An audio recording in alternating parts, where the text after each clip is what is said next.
Halo pemirsa, selamat datang kembali di JBR Talk. Hari ini kita akan banyak ngobrol dengan seorang penulis multitalenta dari Yogyakarta, eh, Mas Ataka. Mas Ahmad Ataka ini adalah seorang dosen juga di Universitas Gadjah Mada, sekaligus penulis buku, ada yang non fiksi dan juga sebelumnya merintis karir sebagai novelis. Jadi banyak buku-buku non fiksinya juga. Buku-bukunya apa saja dan bagaimana bisa dari seorang novelis kemudian menjadi saintis bahkan penulis buku tentang teologi. Ini menarik kita ulik, tapi sebelum itu mari kita sapa Mas Ahmad Ataka. Halo Mas, apa kabar? Halo Mas, alhamdulillah baik. Alhamdulillah, ini baru kemarin sampai dari Jogja ke studio JBR.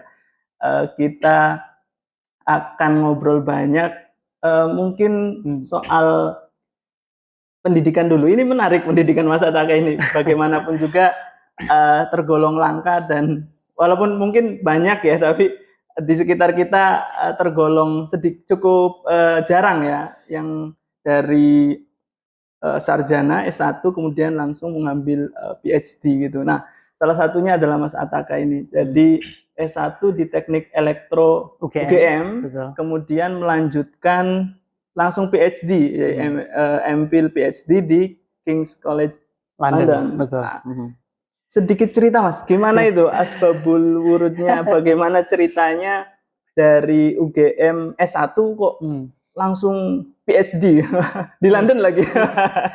Iya, terima kasih Mas. Ini sebenarnya kalau bisa dibilang gimana ceritanya gitu, itu bisa dibilang ini sebuah kecelakaan.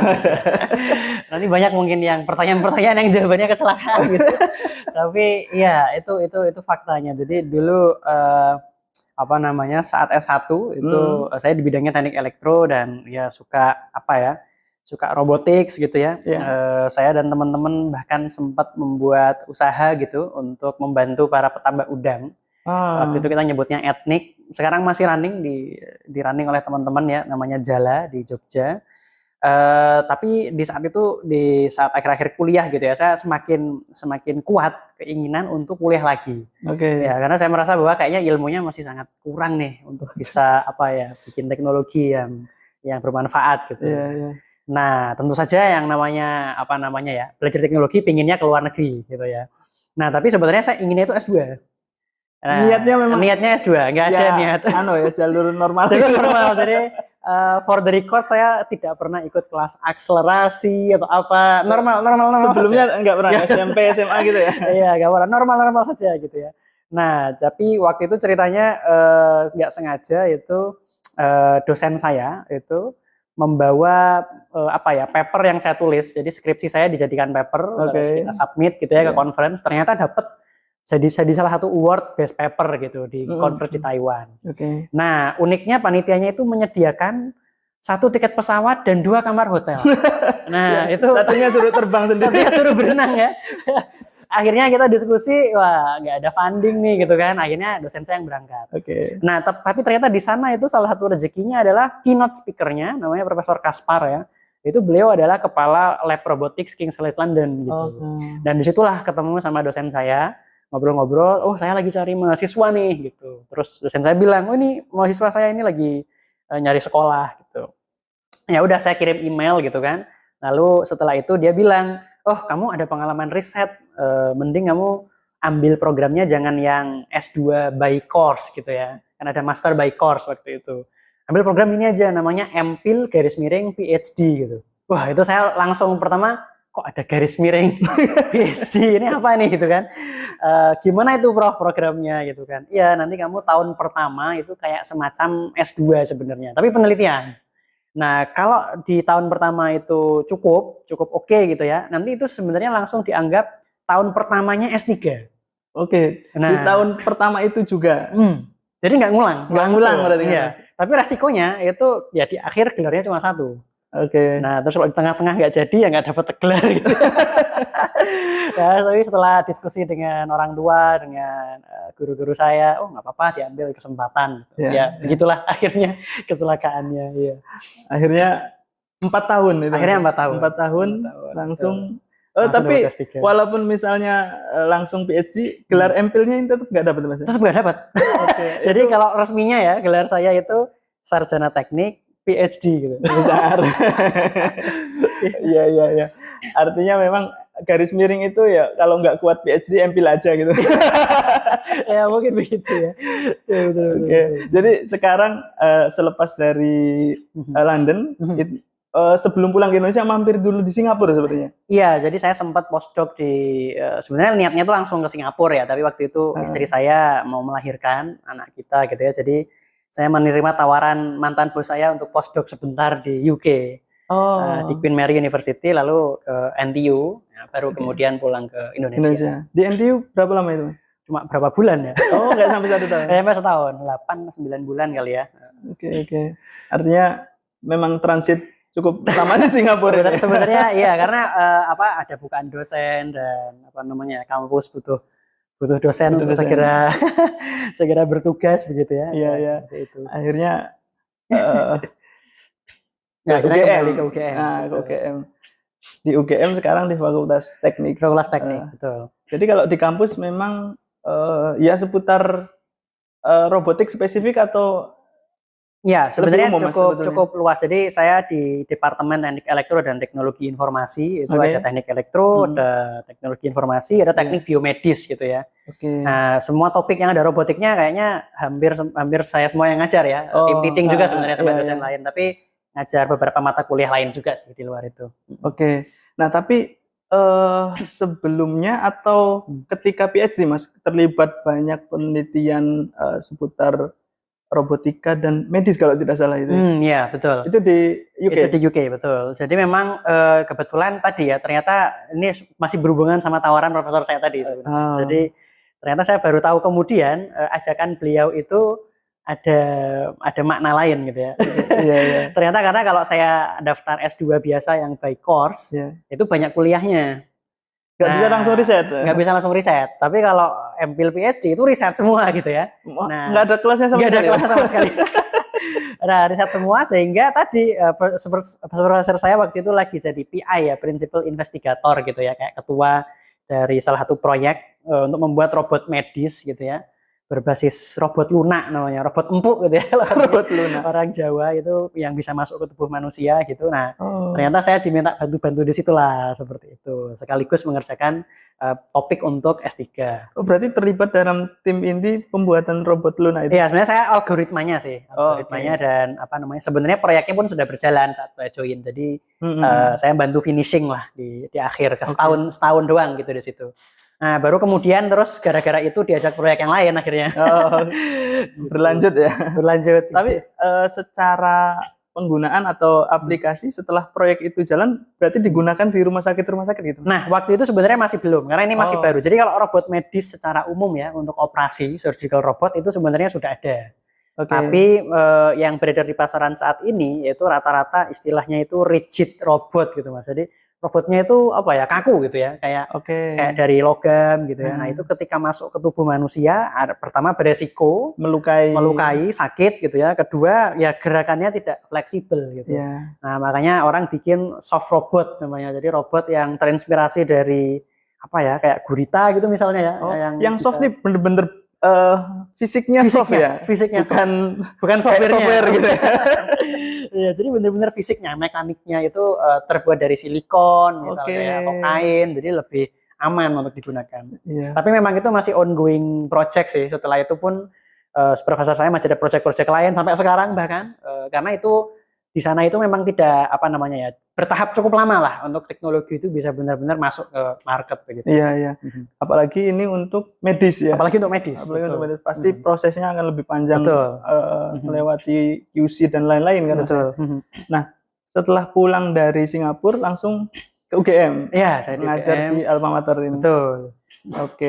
Nah, Mas Ataka ini memang kelahiran Banyuwangi tapi banyak menghabiskan waktunya juga di Jogja. Saya dulu lahir di Banyuwangi karena almarhum bapak dan ibu saya dua-duanya dari Banyuwangi. Asli Banyuwangi. Asli Banyuwangi. Cuman memang mereka berdua kuliah di Jogja dan bekerja di Jogja gitu ya. Yeah. Nah, tapi saya ikut mbah dulu. Di Banyuwangi 12 Jadi ditinggal tahun. Di Banyuwangi. Dirawat sama mbah gitu ya. Ngaji sama mbah dulu sampai selesai SD gitu ya. SMP baru ke Jogja. Jadi memang banyak belajar ilmu agama ini memang ketika dengan mbah itu ya. Ketika dengan almarhum mbah. Meskipun saat di Jogja pun ya sama almarhum bapak juga ya. Waktu itu sebenarnya saya sempat nanya juga, kayaknya almarhum bapak, ibu itu kan mondok gitu ya. Mbah itu kan seperti itu. Saya nggak di pondok ini gitu. Lah itu udah tuh sama mbah gitu. Oh gitu. Udah dihitung mondok.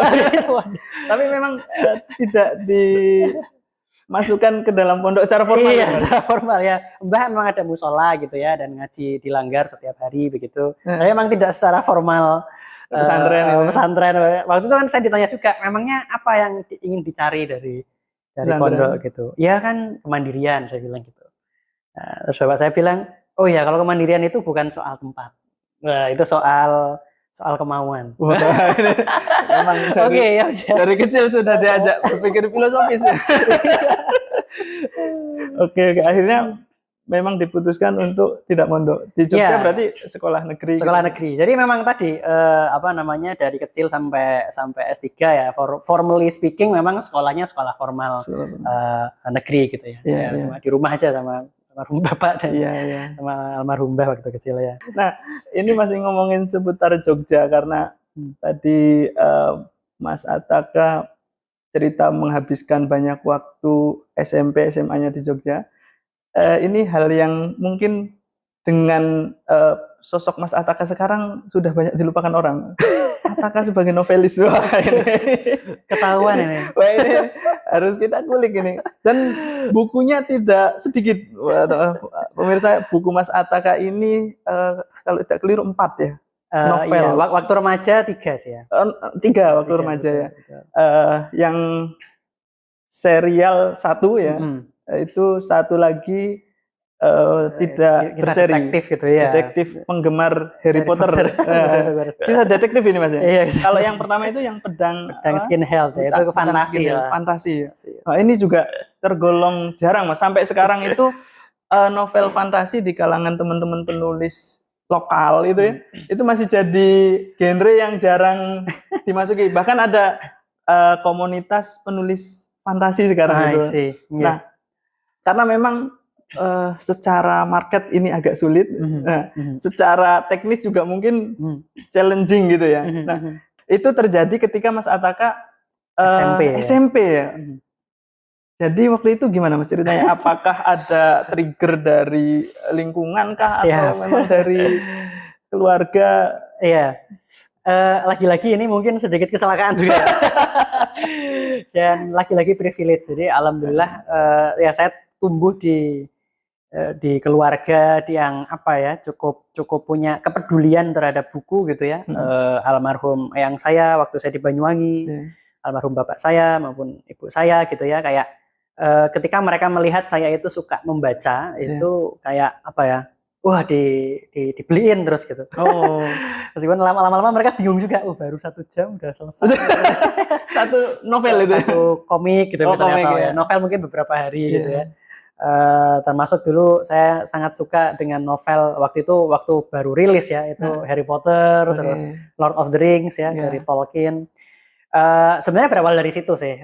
Saya suka membaca genrenya fantasi gitu ya, dan juga detektif gitu, suka Sherlock Holmes segala macam. Dan ya iseng aja Mas gitu ya, dari situ iseng coret-coret gitu ya. Sebenarnya dari SD kalau saya ini. Dari SD sudah mulai. Sudah suka coret terus dibuang. Oke. Nah, tapi baru ketahuan dalam tanda kutip itu saat SMP, saat saya pindah ke Jogja. Jadi ceritanya suatu hari itu kayak coret-coretan saya itu sama ibu saya dikira apa ini, sampah gitu misalnya. Terus mau dibuang gitu, terus saya bingung nyari gitu di mana gitu. Loh, apa ini emangnya? Oh ya, ini tulisan gitu. Nah, awalnya ibu saya dan almarhum bapak saya itu mengira itu mungkin kayak saya menulis ulang gitu ya. Nah, dari bacaan saya atau nyadur atau gimana, terus mereka ngelihat, ini kamu nulis sendiri gitu. Iya gitu.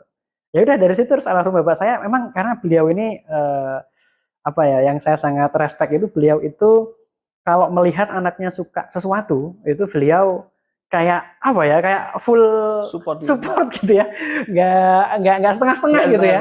Adik saya yang perempuan ya, Atia itu sangat suka menyanyi gitu ya, dari kecil difasilitasi. Nah saya yang iseng nulis gitu, kayak tiba-tiba dikenalkan ke penerbit dan seterusnya, dan gitu. jadilah buku itu. Oke. Gitu, jadi memang berawal dari kesukaan pribadi, membaca banyak cerita terutama fantasi mungkin Mas. Akhirnya kemudian tertarik untuk menulis. Iya. Dan berarti dari SD itu sudah mulai ngarang-ngarang cerita gitu? Iya, ngarang-ngarang cerita gitu, betul. Itu kelas berapa Mas? Kelas 6 kali ya. Oke. Kelas 5, kelas 6 gitu lah. Iya, tapi baru kemudian terungkap SMP. SMP. Ini salah satu novel Mas Ataka ini ada yang 600 halaman. Iya, biasa ini. Itu apa namanya ya? Ya tadi karena cerita fantasi tuh Mas. Cerita fantasi kemana-mana dan seterusnya. Ya gitu. Oke. Nah, yang unik ini barangkali ada penerbit yang tertarik. Ternyata serial Pedang Skin Health ini baru sampai seri kedua. Seri ketiganya sudah selesai di kepala. Dengan pengalaman, terus kemudian background pendidikan yang semakin canggih gitu, kayaknya kalau ditulis ulang malah sangar Mas ya. Ya. Itu sebenarnya banyak yang belakangan saat saya udah lama nggak nulis tentang itu gitu ya, kayak ngontak lewat sosmed dan seterusnya, kapan dilanjutkan. Jadi dulu pernah tuh saya mau nulis lanjutannya gitu kan. Terus ya saya baca lagi dong buku 1, yang buku 2. Wah, kok kayaknya jadi pingin nulis ulang semuanya gitu. Akhirnya ya agak jadi ya, dan ya sudah gitu. Oke. Dicukupkan di situ saja. So far ya, tapi who knows ya. Wah, ini masih ada peluang terbuka untuk melanjutkan. Karena memang di Indonesia seperti saya katakan tadi, ini masih sangat jarang untuk novel fantasi gitu ya. Kalaupun ada beberapa yang baru dan menarik saya rasa, tapi itu juga masih tergolong sedikit gitu ya. Betul. Makanya ketika Mas Ataka menulis itu di usia SD menjelang SMP, ini sangat-sangat luar biasa. Sekarang gitu. Ya sudah S3. Sudah S3. SD, SMP, SMA, S3. Oh enggak. S3 beneran kalau Mas Ataka ini. Nah, waktu itu sempat juga diundang ke Kick Andy kalau itu gara-gara dunia kepenulisan itu Mas. Iya, itu gara-gara buku yang 600 halaman tadi Mas. Oh. Dan itu apa ya? Selalu berulang gitu. Berulang dalam artian kan itu ada videonya ya di YouTube ya. Meskipun udah sekian belas tahun yang lalu gitu. Itu SMA kelas 1 masih mengupload itu. Dan itu setiap kali saya tergabung ke komunitas baru gitu ya. Kan ada grup WA gitu. Kayak selang beberapa bulan, entah somehow random dari mana ada yang nemu gitu. Terus di post tuh, wah ini Mas Ataka waktu masih SMA. Itu di post, di komunitas UGM, di komunitas pengajian, pokoknya kayak tinggal tunggu waktu gitu, ada grup baru untuk video itu muncul. Gitu. Ya, jadi memang itu salah satu mungkin milestone yang tidak akan terlupakan. Waktu itu kan hitungannya masuk TV gitu kan Mas. Nah, berarti waktu masa-masa menjadi novelis itu berakhir ketika atau SMA sudah sebetulnya move on dari situ? Iya, sebenarnya ini yang juga ini ya. Jadi kelas 3 SMP itu yang Skin Health 2 itu terbit, itu kan buku ketiga, novel ketiga. Gitu. Oh, jadi yang penggemar Harry Potter itu tengah-tengah. Okay. Nah, setelah itu sebenarnya saya masih nulis tuh Skin Health 3 yang tadi saya ceritakan. Tapi saat saya SMA itu saya bertemu dengan dunia baru gitu ya, dalam tanda kutip, yang tidak kalah menarik, yaitu Olimpiade Fisika. Oke. Jadi ya pada akhirnya waktu dan tadi ya, karena lebih ke semangat dan karena suka gitu ya. Jadi akhirnya kesukaannya itu dalam tanda kutip bergeser. Meskipun saya masih baca novel-novel, tapi kesukaannya itu bergeser ke Olimpiade Fisika. Sebenarnya dari SMP sih. Dicemplungkan ke situ oleh guru saya gitu ya. Tapi berlanjut sampai SMA begitu. semakin menjadi-jadi ketika SMA gitu ya. Iya, semakin menjadi-jadi. Olimpiade ini sampai ke internasional. Di yang SMA, alhamdulillah ya sampai ke internasional, mewakili Indonesia waktu itu di Kroasia tahun 2010. Olimpiade fisika itu. Olimpiade fisika. Nah, apa namanya, waktu itu Indonesia dapat 4 emas dan 1 perak. Itu kan itu ini ya, medali emasnya itu nggak dibayangkan cuma 1 gitu ya, bisa ada beberapa karena tergantung cut off score gitu ya. Nah, kebetulan semua teman saya dapat emas kecuali saya dapat perak. Padahal saya cuma pede dapat perunggu sebenarnya kalau boleh jujur. Itu aja sudah melampaui target ya. Gitu. Jadi waktu teman-teman tuh merasa, aduh nggak enak, mereka mungkin gimana gitu ya. Nggak apa-apa ya, kayak ya nggak apa-apa banget lah. Gitu. Oke. Berarti itu SMA ke Kroasia. SMA betul. Jadi waktu itu level Asianya di Taiwan, terus level internasionalnya di Kroasia. Berarti ke Taiwan dulu waktu itu ya? Ke Taiwan saya dapat perunggu, kemudian di Kroasia dapat perak. Oke. Artinya ketika masuk fakultas teknik elektro, sebenarnya nggak ada isu yang berarti gitu, Mas? Isu di sisi akademis terus. Akademis. Iya, alhamdulillah. Karena lebih sulit saat Olimpiade. Karena beberapa teman saya yang bahkan cuma tingkat nasional gitu ya. Ketika Olimpiade kimia atau fisika yang MIPA gitu, masuk jurusan yang sama ya tinggal ongkang-ongkang kaki. Tapi yang menarik waktu itu saya pernah nggak keterima daftar bisa ini. Nah, itu nggak tahu ya, kan waktu itu ikut jalur prestasi gitu ya, ke teknik elektro tapi nggak keterima. Nah, mungkin karena waktu itu sempat beredar isu gitu ya kalau fisika daftarnya ke fisika gitu. Nggak bisa ke teknik gitu. Iya. Tapi teman saya matematika daftar ke matematika tidak diterima. Oh gitu. Akhirnya dia masuk teknik. Sama kayak saya. Padahal sama-sama alumni Olimpiade. Iya, sama Olimpiade. Tapi ya wallahu a'lam.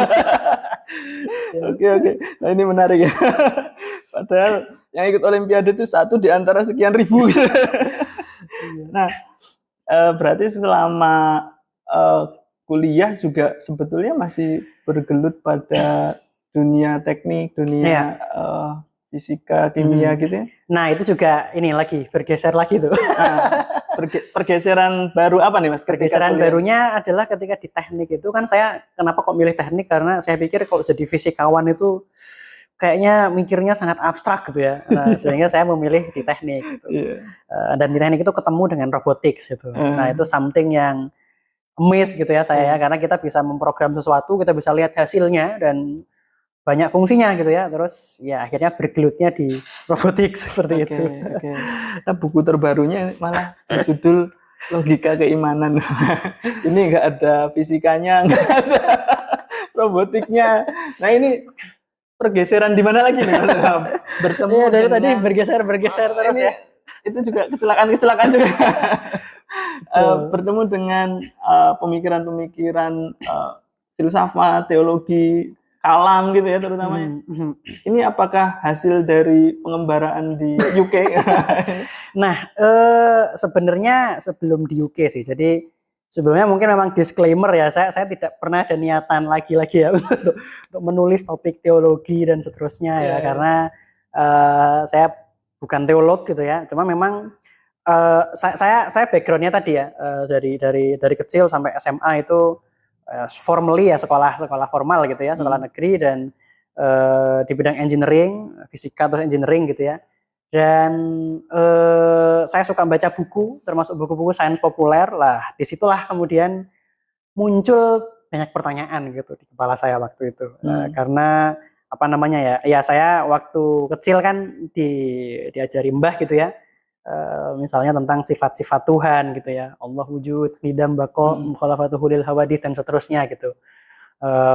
Ada nadomnya gitu di kampung-kampung yang kita senandungkan gitu ya.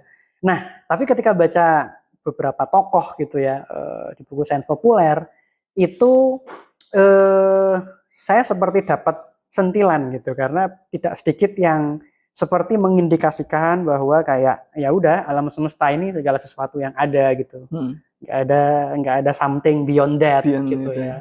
Jadi itu sebenarnya yang apa namanya ya cukup banyak membuat saya bertanya gitu ya, apakah betul klaim tersebut, apakah kalau jadi saintis bergerak di bidang teknologi, kalau mau konsisten itu berarti harus mengikuti itu, atau gimana nih gitu.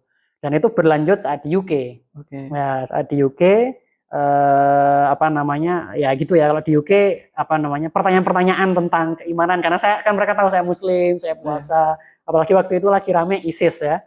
Jadi Islamofobia dan seterusnya itu semakin banyak gitu ya, dan saya sering sekali ditanya gitu ya, pertanyaan-pertanyaan teologis yang meskipun kadang saya bisa jawab, kadang juga membuat saya berpikir tentang iman, berpikir tentang tadi gitu ya. Dan ya saya sempat ingat waktu itu, karena tadi ya memang saya ngaji sama Mbah atau sama almarhum Bapak itu kan ya mengaji, maksudnya ngaji bahasa Arab dan seterusnya, fikih dan seterusnya, tapi memang tidak yang sangat mendalam lah ya ilmu-ilmu fardu ain aja lah begitu. Nah, saya ingat waktu itu ini ya, katanya kan perdebatan soal dalam tanda kutip ya sains atau filsafat dengan agama itu kan sangat panas di Tahaffutul Falasifah. Saya iseng gitu ya, lihat baca Arab lihat bukunya waktu S1 kayaknya. Bahasa Arabnya kok sulit gitu ya. Terus nggak jadi baca ya? Cari yang versi bahasa Inggris. Sulit juga ya. Ya, saya belakangan kan baru tahu bahwa memang kan itu buku yang ditulis dalam konteks udah ada itu kan respon ya, polemik begitu. Jadi memang salah gitu ya kalau baca masuk dari situ. Nah, tapi memang ketika di UK terutama ya, saya ya mulai tahu gitu ya bahwa ternyata ada namanya ilmu teologi. Dan di UK banyak persoalan-persoalan atau pertanyaan-pertanyaan seperti ini itu kan banyak di UK ya. Bukan soal ya ada, tapi nggak sebanyak di sini kayak soal khilafiyah, fikih gitu ya, kunut atau guru dan seterusnya gitu ya, nggak terlalu tajam lah. Tapi memang yang seperti ini tuh banyak dijumpai, terutama untuk anak-anak, misalnya orang tuanya Muslim dari negara Muslim terus pindah ke sana, anaknya di sekolah itu ditanya-tanya soal seperti itu gitu ya. Jadi jadi banyak di sana itu syekh, masyayikh, ulama gitu ya, yang cukup concern dengan persoalan teologis. Nah, jadi ada beberapa kesempatan untuk mengkaji lebih dalam gitu ya, ada yang online dan seterusnya, dan ya lumayan dapat banyak jawaban atas pertanyaan-pertanyaan saya. Dan dan berlangsung terus sih sampai sekarang ya, meskipun sekarang online rata-rata, tapi ya mungkin berarti udah kayak 10 tahunan gitu ya. Dan tadi akhirnya kan mau tidak mau kan mereview lagi nahwu, shorof dan lain sebagainya ya, sehingga agar bisa mengakses, karena kan banyak karya-karyanya itu yang belum diterjemahkan gitu ya sebetulnya. Jadi dari situ bahasa Arab betul. Dan dari situ sebenarnya bermula ketertarikan soal itu. Artinya sebetulnya berangkat dari keresahan pribadi, betul. Pertanyaan-pertanyaan seorang engineer gitu Mas, saintis. Bagaimana ketika seorang Muslim, apalagi Sunni, tradisional gitu, berangkatnya dari Muslim tradisionalis gitu. Kemudian bersentuhan dengan sains modern, dengan teknologi yang cukup menantang ya, apalagi ditambah dengan iklim beragama di Eropa waktu itu, di Inggris ya. Nah, berarti masuk dari situ, Mas Ataka berarti kalau tadi dirunut secara formal memperdalam bahasa Arab dan kemudian kitab-kitab klasik ini termasuk otodidak Mas ya? Dulunya kan sebenarnya belajar ya, secara mendasar gitu. Secara mendasar bahasa Arab, nahwu, shorof begitu. Nah, kemudian di UK itu kan banyak madrasah juga gitu ya. Yang jadi nggak yang sepenuhnya otodidak juga sih. Ikut course gitu. Ikut course begitu, dan ada yang cuman Sabtu, ada yang cukup intensif kayak weekly gitu ya. Jadi kayak ilmu alat dan meskipun nggak cuman belajar kalam ya, tentu saja maksudnya belajar, kan akhirnya saya jadi belajar lagi fikih yang lebih mendalam dan seterusnya. Tapi memang banyak pertanyaan-pertanyaan itu yang istilahnya yang menjadi dalam tanda kutip pelecut untuk mengulang kembali pelajaran-pelajaran yang saya dapat itu ya memang pertanyaan-pertanyaan teologis tadi sih. Artinya berangkat dari situ kemudian akhirnya malah kembali. Betul. Saya sampai dalam tanda kutip sempat berburu gitu ya, Syekh siapa nih yang Akhirnya salah satunya ketemu Syekh Hamzah Karomali itu. Iya, Syekh Hamzah Karomali sebenarnya saya tidak kalau sama beliau kan madrasahnya semua online. Oke. Nah, tapi itu yang menarik karena Syekh Hamzah itu background formalnya itu sebenarnya computer science, engineering gitulah ya. Jadi agak background yang sama lah kurang lebih gitu.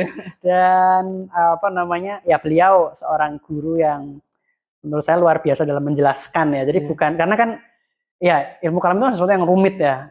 Ketika ya mungkin kalau sekedar buku akidah untuk pemula misalnya kayak Tohawiyah gitu, itu kita masih bisa lah mencerna gitu ya. Tapi ketika sudah masuk ya misalnya seperti Imam Sanusi lah ya, Umul Barohin begitu ya, ada istilah kayak akrot gitu misalnya ya, itu kan bukan istilah yang itu bukan konsep yang saya ketahui nih dari science gitu ya.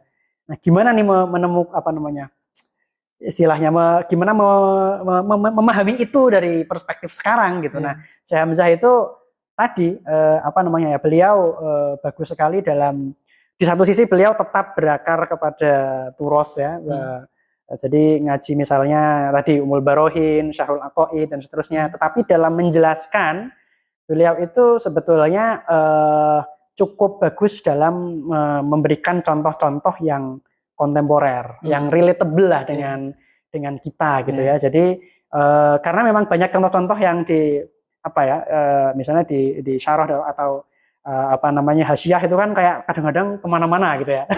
Nah kayak begitu-begitu Syekh Hamzah biasanya kayak skip gitu, atau ya cuma dibaca aja tapi nggak deep begitu. Gitu. Jadi memang tadi sih itu yang cukup mungkin menjawab banyak pertanyaan saya. Makanya memang nanti mungkin di Logika Keimanan itu mungkin tidak sedikit yang ya saya dapat insight either kayak langsung dari beliau gitu ya, atau kayak saya kayak mengembangkan atau inspirasi dari itu aja. Oke, berarti prinsipnya ini kemudian kayak saya develop gitu. Nah, ini berarti termasuk pencarian yang ketemu titik balik sangat tajam bisa dibilang gitu. Betul. Artinya dari tadi kan perpindahan-perpindahannya masih agak soft ya.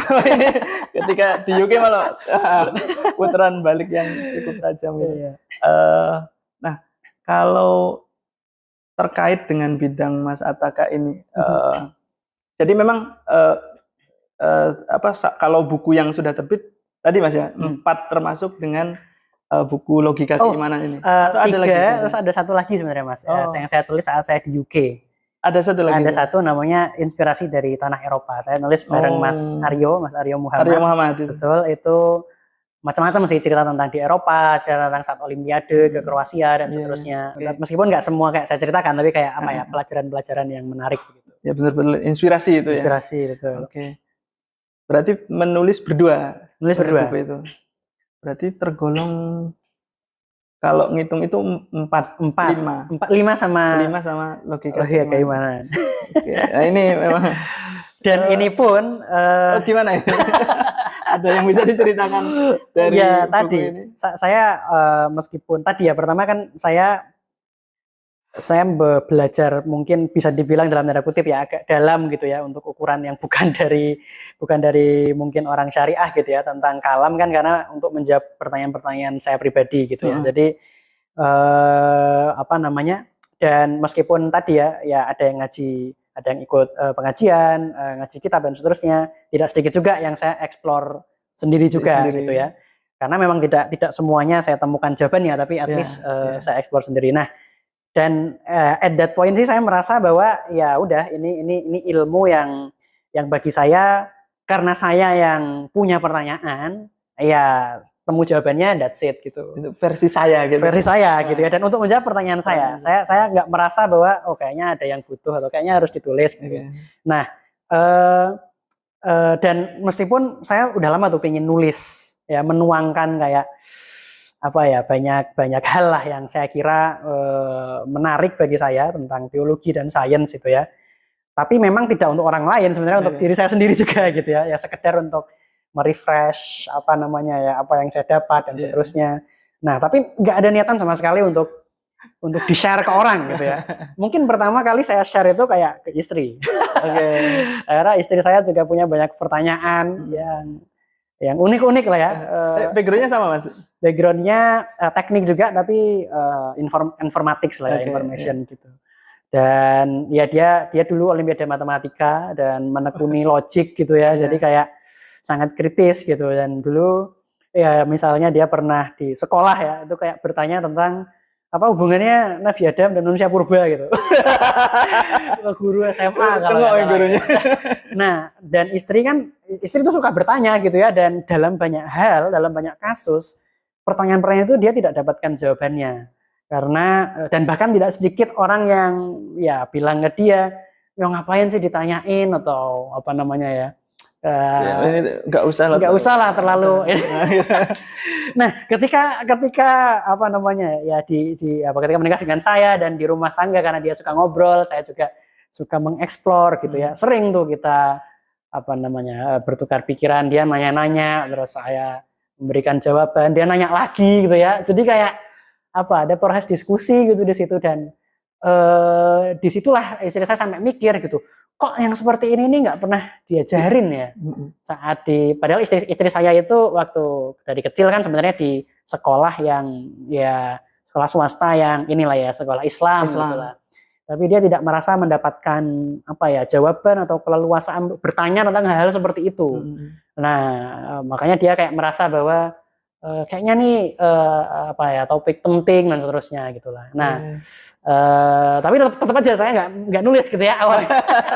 Ya sampai tahun lalu somehow entah dari mana gitu ya saya tiba-tiba kepikiran untuk nulis di blog gitu. Waktu itu saya nyebutnya Ngaji Sanusi di Era Teknologi. Ya, gitu ya. Itu serial tulisannya. Serial tulisan di Substack, ahmadataka.substack.com, dan itu tadi nggak ada niatan untuk jadi apa-apa ya, cuman saya share aja di waktu itu di IG gitu ya, di WhatsApp, bahkan nggak di sosmed lain. Saya agak mengurangi aktivitas di sosmed lain karena sekedar tadi ya, saya berusaha mendokumentasikan karena Ummul Barohin ini kan salah satu yang kalau nggak salah saya ngaji 2 kali ya dengan Syekh Hamzah ya, Ummul Barohin itu sendiri dan hasyiahnya Imam Bajuri gitu ya.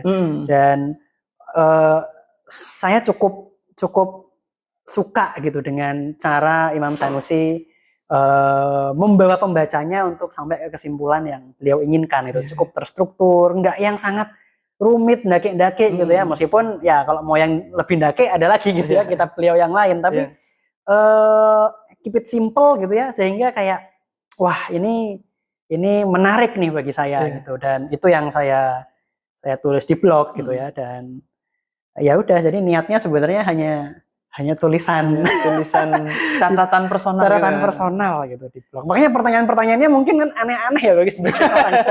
Itu pertanyaan-pertanyaan yang saya dulu tanyakan dan saya coba tuangkan juga jawabannya. Tapi ternyata memang setelah buku ini terbit, ini berarti dari Turas Pustaka terus meminta Mas Ataka untuk menerbitkannya gitu ya? Iya, karena waktu itu kan kebetulan saya diminta tolong teman-teman Turas untuk mengecek terjemahan buku Islam dan Evolusi itu Syuaib Ahmad Malik. Karena kan apa namanya ya, saya pernah nulis status kalau nggak salah tentang itu gitu ya. Karena saya ketemu Syuaib waktu di UK. Jadi saya ketemu langsung. Yang ketemu langsung tatap muka cuman sekali, tapi kayak beberapa kali lah ya ada forum gitu. Karena ya Syuaib ini terlepas dari tadi ya setuju atau tidak dengan pandangannya, tapi menurut saya menarik karena tadi backgroundnya engineering. Ya. Kalau tidak salah juga sama kayak Mas Ataka, dari S1 langsung PhD gitu. Nah itu saya nggak tahu deh. Ya, mungkin ya. Seingat saya sama. Mungkin ya. Yang jelas dia sampai S3 kimia, gitu. Teknik kimia di UK gitu ya. Nah memang baru di saat di S3 itu dia ya muncul banyak pertanyaan juga gitu ya, dan sekarang malah dia jadi teolog ya, maksudnya jadi akademik di bidang Islamic theology gitu. Jadi ya ketemu terus tadi ya ternyata Syuaib termasuk yang merekomendasikan saya untuk mengecek terjemahan bahasa Indonesianya kan gitu. Nah dari situ terus sepertinya teman-teman terus melihat tulisan di blog itu, dan gimana Mas kalau diterbitkan. Waktu itu belum selesai ya. Wah, ini saya lihat sudah cetakan kedua ini. Terbit pertama kali Januari 2024. Ya, artinya pertanyaan-pertanyaan yang dilontarkan dan dijawab sendiri oleh Mas Ataka ternyata dibutuhkan jawabannya oleh banyak orang itu. Itu yang pertama kali saya sangat skeptis ya waktu diminta untuk diterbitkan ya. Pertama, siapa nih yang mau membaca gitu ya. Kalau karena kan ini ada kitab Ummul Barohin ya. Kitab Ummul Barohin itu banyak dikaji lah di Indonesia ya, di pesantren. Tapi kan tidak dalam konteks sains modern ya. Betul. Dan ya udah kan gitu ya, itu hal-hal yang berbeda gitu. Sedangkan kalau untuk teman-teman yang bergerak di bidang sains misalnya kan, ya mereka mungkin juga nggak tahu tentang Ummul Barohin gitu ya. Jadi kayak saya agak bingung juga nih siapa yang bakal membaca. Tapi memang waktu itu di Substack ya, waktu masih jadi Substack, lumayan gitu ya. Maksudnya saya cuma share yang baca gitu. Yang baca dan ada yang komentar juga, ada yang subscribe dan seterusnya. Kayak jangan-jangan memang ada juga gitu ya yang bertanya-bertanya tentang soal seperti ini. Ya itu makanya ketika akhirnya teman-teman Turas bilang kayaknya banyak lah yang kira-kira bisa dapat manfaat. Ya udah ya, karena menurut saya kenapa ya Mas ya? Tadi pertama kan saya bukan dari background syariah ya. Background saintek nulis tentang teologi gitu kan. Itu aja sudah sudah membuat saya khawatir sebenarnya, karena kan ini lebih kayak ke personal thought saya gitu. Satu hal kedua, ini kan topik yang sangat sensitif. Ya. Dan saya suka ngobrol, suka diskusi gitu ya, tapi sebenarnya saya itu tidak suka berpolemik gitu. Saya kayak kalau ada misalnya yang nggak setuju terus dalam tanda kutip ya kayak membantah gitu ya. Kadang-kadang saya juga saya bisa merespon ini, menurut saya nggak begini gitu. Tapi kayak saya nggak lah. Urung gitu ya? Iya urung, karena terutama online ya itu saya sangat menghindari lah. Dihindari itu. Iya, karena seperti bola liar yang kemana-mana gitu ya. Jadi bukan tanpa resiko gitu saya kira kalau saya nulis ini. Tapi ya tadi ya waktu itu saya bilang juga ya kalau memang dirasa dibutuhkan ya sudah dicoba gitu ya. Dan ya alhamdulillah tadi ya banyak teman merespon, ada yang mengapresiasi, tidak sedikit juga yang mengkritik secara konstruktif yang saya juga sangat appreciate gitu ya. Dan sebenarnya ya nggak muluk-muluk sih, maksudnya ya moga-moga ini juga menjadi mungkin dalam tanda kutip teman-teman yang lain yang sebenarnya banyak yang lebih dalam dari saya gitu ya di soal filsafat, di soal teologi, di soal sains bahkan. Ya moga-moga mungkin dari situ mereka muncul tulisan-tulisan yang lain gitu yang benar-benar yang tadi yang kira-kira menjawab persoalan itulah gitu. Karena kan persoalannya terus berkembang seperti itu. Nah ini Mas Ataka juga kami cegat di jalan karena beliau sedang melakukan tur buku logika keimanan ini di 3 tempat Mas ya. Kemarin kalau tidak keliru di UIN Jakarta, terus hari ini di Turas Institute, besok tanggal 27 Juni masih ada di Universitas Paramadina ya. Nah, ternyata yang banyak kita tidak tahu, ternyata ini adalah obrolan rumah tangga Mas Ataka ya, sehari-hari. Gawat ini kalau istri saya tahu. Jadi yang diobrolkan sehari-hari adalah tema-tema dalam buku. Enggak cuma ini sih. Enggak cuma ini, banyak. Lebih dalam. Nah, ngobrolin soal rumah tangga nih Mas. Berarti ada treatment khusus atau saya ingin menarik sebetulnya ke bidang yang Mas Ataka dekat dan geluti malah soal AI gitu ya. Nah, saya kemarin baru melihat buku baru dari pendiri Han Academy. Salman Khan. Ini Salman Khan bukan artis ya. Salman Khan pendiri Han Academy, jadi dia membuat platform pendidikan yang terbuka aksesnya untuk siapa saja. Anak saya pakai. Spiritnya ini untuk membuka ruang pengetahuan seluas-luasnya gitu ya. Nah, dia menulis buku baru berjudul Brave New World. New World gitu. AI, bagaimana AI dapat merevolusi pendidikan. Betul. Kalau tidak salah subjudulnya seperti itu. Nah, terkait AI dan pendidikan ini sebagai dosen juga challenge tersendiri betul. menghadapi mahasiswa dan ChatGPT khususnya gitu Mas.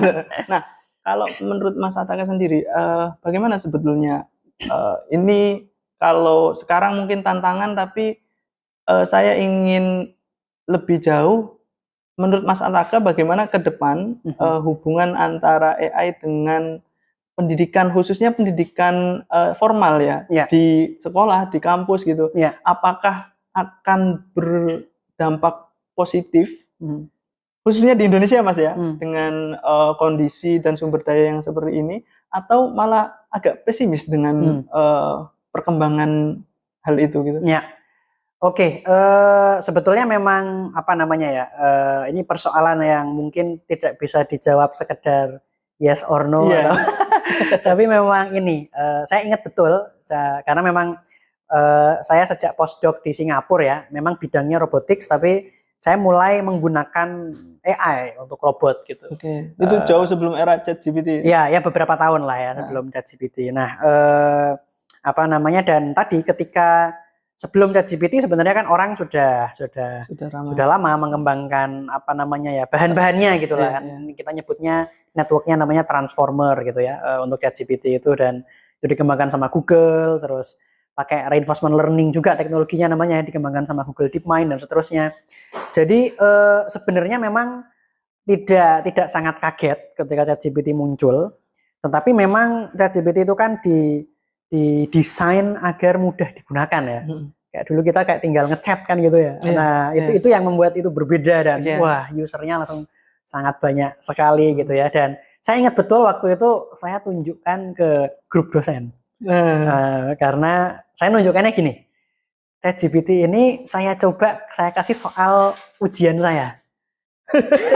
Untuk mahasiswa ini. Untuk mahasiswa, belum ujian nih mereka ya, ada soal gitu ya, saya taruh di ChatGPT. Ternyata dia bisa jawab dan benar, Mas. Dan benar. Nah, lalu saya screenshot lah itu, terus saya share ke dosen. Wah, terus pada rame. Ada yang bertanya, kalau bahasa Indonesia gimana Mas? Gitu. Itu masih bahasa Inggris. Iya, masih bahasa Inggris. Waktu itu belum terlalu bagus lah, tapi ya tetap apa namanya ya. Di situ mulai apa namanya ya, orang kita di akademisi mulai banyak bertanya-tanya juga gitu ya. Gimana nih AI ke depan gitu? Apakah jangan-jangan nanti tidak ada dosen gitu? Atau mahasiswa tugasnya AI semua gitu ya. Pertama, sebenarnya kan AI ini large language model ya secara umum. Dia kan dia bekerja di training menggunakan dataset yang sangat banyak. Kemudian dites ke human ya, makanya teknologinya namanya reinforcement learning from human feedback gitu ya. Dicoba terus nanti di score gitu, kira-kira bagus nggak. Terus di training lagi gitu ya. Sehingga hasilnya bisa sampai seperti ini. Nah, itu sebenarnya apa namanya ya, sangat powerful, tapi juga ada banyak kekurangan yang juga disadari juga oleh para AI scientist dan engineer saat ini. Kekurangannya tentu karena tadi ya, hasilnya seperti apa akan tergantung pada data yang di training gitu. Makanya kualitasnya untuk bahasa-bahasa tertentu belum bagus, ya karena belum dapat training yang cocok gitu ya. Nah, jadi ini berguna sebenarnya buat pendidikan menurut saya. Potensinya banyak.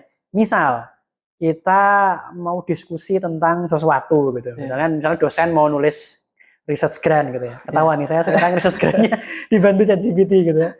Nah, tapi bukan yang tujuannya itu kita minta dia menuliskan. Tapi kita minta pendapat tentang saya mau nulis research grant seperti ini. Ada saran tentang strukturnya misalnya gitu. Atau saya sudah punya paragraf abstrak seperti ini. Kira-kira kamu bisa perbaiki di sisi mana gitu misalnya ya. Karena kalau plug ChatGPT yang mengerjakan, itu ada AI lain yang bisa mendeteksi, Mas. Iya. Jadi tinggal di nolin aja kan gitu ya misalnya. Seberapa manusia. Iya, seberapa manusia ini. Jadi menurut saya tidak efektif kalau pure kita minta dia menulis semuanya. Itu satu. Kedua, sebenarnya hasilnya itu dalam banyak hal itu terlalu general. Ketika kita tidak bisa memprompt dia dengan presisi, ya dia jawabnya general banget gitu. Kayak saya mau keluar negeri nih. Oke, kamu ya inilah Ya, cari sebetulnya informasi sekolah. yang bertebaran di Google Iya. ya, kolek gitu. Betul. Jadi apa namanya ya? Tetap pada akhirnya tergantung kepada yang nge-prompt. Oke. Nah, yang nge-prompt itu semakin bagus promptingnya, semakin bagus kita memberikan dia gambaran, misalnya tentang informasi awal atau apa gitu ya, hasilnya akan semakin bagus. Oke. Nah, jadi potensi untuk digunakan di pendidikan itu menurut saya sangat besar. Tapi memang ada aspek negatifnya juga. Soal etika tadi misalnya, boleh nggak yang ngerjain tugasnya full ChatGPT gitu misalnya. Karena ada tuh Mas yang tugas, terus paragraf awalnya itu I am just an AI agent. Itu ikut di copy gitu. Kurang canggih deh. Kurang canggih. Pernah juga saya nulis paper, dapat review tuh. Ya, yang pertama reviewnya sangat bagus menurut saya. Dia bilang, oh ini papernya kurang mensitasi paper-paper baru. Oke. Menurut saya setuju itu saya pikir. Terus dia ngasih list berikut paper-paper yang harus kamu citasi. Listnya banyak banget, 15 kalau nggak salah. Terus saya kaget. Ini orang rajin banget ya. Sampai ngecek gitu. Sampai nemu 15 paper yang menurut dia penting untuk saya citasi gitu. Saya sama teman-teman penulis itu sampai ngecekin kan. Penulisnya apa paper-papernya itu. Ternyata tidak ada satupun papernya yang beneran. Dan itu rekomendasi ChatGPT. Itu rekomendasi ChatGPT. Nah, meskipun valid poinnya dia bahwa kita ini kurang mereview paper-paper baru. Tapi yang dia sarankan ChatGPT bawahnya. Nah, itu contoh yang sangat ya sangat inilah ya tidak produktif, mengganggu lah menurut saya. Jadi memang perlu ethics yang membatasi buat apa sih gitu ya ChatGPT atau AI secara umum ya dipakai di pendidikan. Makanya di Microsoft itu yang menarik ya. Sekarang kan Microsoft Bing. Ada Bing, ada Microsoft Office yang ada AI-nya. Oh, oke. Harus bayar sih, tapi namanya Copilot. Nah, kenapa kok Copilot? Karena pilotnya adalah kita. Nah, AI itu hanya Copilot. Gitu. Dan menurut saya itu konsep yang menarik. Bahwa at the end of the day kita yang harus bertanggung jawab dong dengan tulisan kita gitu ya. Boleh kok AI itu membantuin, tapi at the end of the day kita lah yang harus mengerjakan. Secara substansial tetap tanggung jawab kita sebagai pilot. Sebagai pilot, betul. Oke. Nah ini berarti Mas Ataka tetap menaruh optimisme bahwa itu akan sangat bermanfaat. Ya. Asalkan tadi ada panduan etis yang sepertinya harus mulai dirumuskan ya. Ini teman-teman terutama mahasiswa S1 mungkin semakin tidak terkendali menggunakan ChatGPT gitu ya. Nah, ini sepertinya pertanyaan penutup, tapi sebetulnya ingin ngobrol lebih panjang lagi nih Mas. Waktunya tidak mencukupi. Siap. Rekomendasi beberapa judul buku Mas. Tapi yang sepertinya buat Mas Ataka ini mengubah hidup gitu. Kira-kira ada judul buku apa saja? Siap. Itu istikharah dulu nanti. Oke, buku apapun ya. Buku apapun. Bahasa apapun. Saya coba ini dulu ya, dari buku fiksi dulu. Oh, ini menarik. Karena tadi ceritanya dari buku fiksi dulu kan gitu ya. Buku fiksi yang cukup bisa dibilang influential gitu ya bagi hidup saya itu adalah The Lord of the Rings. Karya Tolkien ya. Itu buku yang saya baca saat SD. Awalnya saya lihat filmnya, terus saya cerita ke almarhum bapak saya, terus dibeli bukunya. Ternyata sangat tebel ya. Waktu itu ada The Hobbit dan ada The Lord of the Rings. Dan saya sangat respect dengan Tolkien karena dia begitu total. Dia kan sebenarnya profesor linguistik di Oxford ya. Berteman dengan C.S. Lewis, penulisnya Narnia. Jadi C.S. Lewis dan Tolkien ini sama-sama Kristen yang taat. Bahkan C.S. Lewis ini teolog. Yang makanya di Narnia itu kan banyak simbol-simbol Kristen gitu di situ ya. Nah, dan Tolkien sebenarnya juga begitu, tetapi lebih samar gitu. Dan tapi yang saya sangat respect gitu ya adalah ya ini orang bikin buku fantasi gitu ya. Itu yang dibikin sejarahnya dulu. Sampai bikin bahasa sendiri gitu. Hanya untuk background untuk buku fantasi ini. Itu menciptakan dunianya sendiri. Itu bagi saya tidak ada buku karya Tolkien yang judulnya The Silmarillion. Itu kayak semacam ensiklopedinya Lord of the Ring.